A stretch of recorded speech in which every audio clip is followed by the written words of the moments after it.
Welcome Pisces, Dadici here from astrology.com.au with your August monthly forecast, a brief synopsis of the important planetary transits that are occurring and which are likely to shape the thinking, the feelings and the events of your life now and in the future. So what's happening?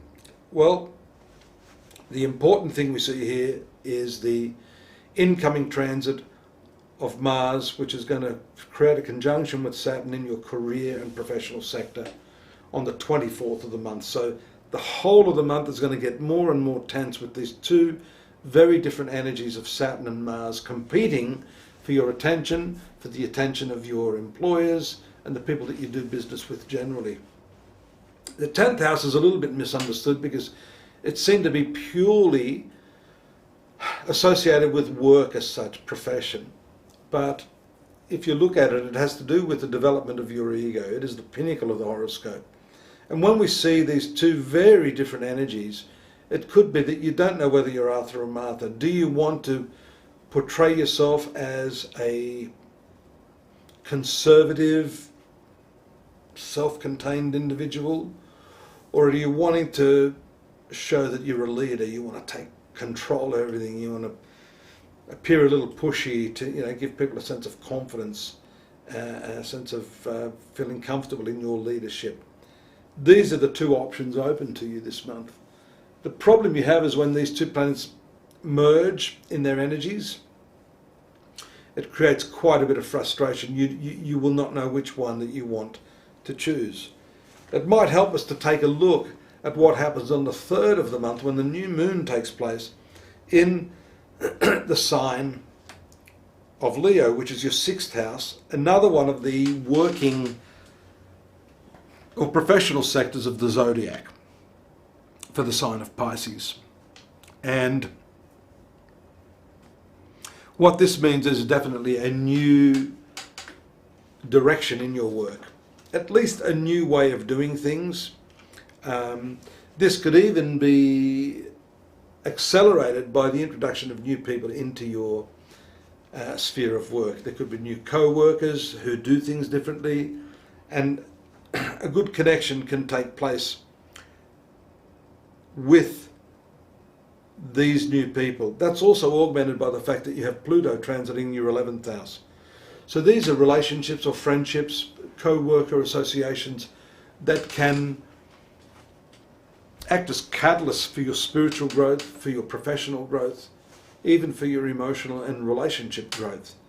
So it's important for you to remain open at this time, not let this tough conjunction of Mars and Saturn impact upon you too adversely. That will peak, as I said, around the 24th. Prior to that, on the 18th, we see the full moon eclipse taking place in your 12th house. So just after that, you may want to take a little bit of time out, reappraise the situation, and you needn't rely on other people to do that. So if you've got some decisions to make, whether to stay or leave, whether to kick someone in the butt or be nice to them, just in terms of the way you're going to deal with all of these situations, it's best to rely on yourself rather than going out of your way to rely on others to give you that information. In fact, that may backfire. And you never know who you're talking to because,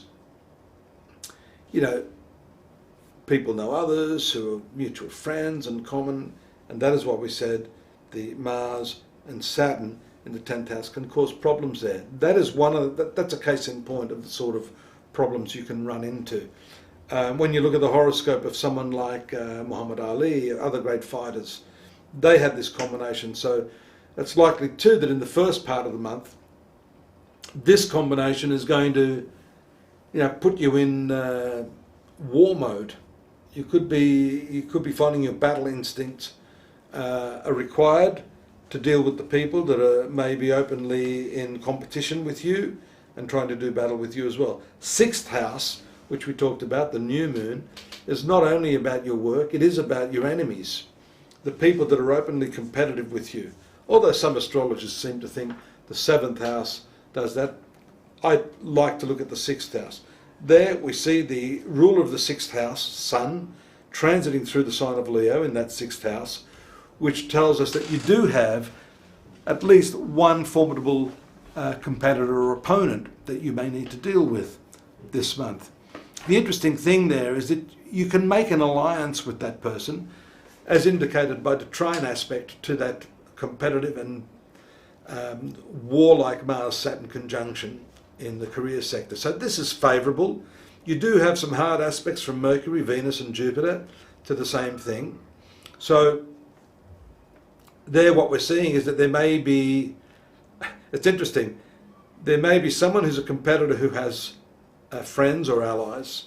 You're able to create some sort of working arrangement with the person, namely the enemy, but that's going to piss the other people off. So even though you may make peace, or at least come to some working agreement, other people aren't going to be happy about that.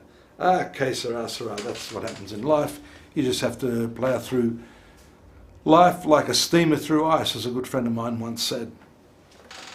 You can see this is shaping up to be a rather interesting month. I think that pretty much sums it up for me. Don't forget to stop in at astrology.com.au. We've got a whole lot of other information on the month of August for you. You can read about that and use that to augment what I've said here, especially surrounding this Mars and Saturn conjunction, which I'm starting to sound like a bit of a cracked record, I know, so I won't go on too much. Suffice to say, I do hope to see you here again next month, and do have a safe and happy few weeks till then. Bye bye for now.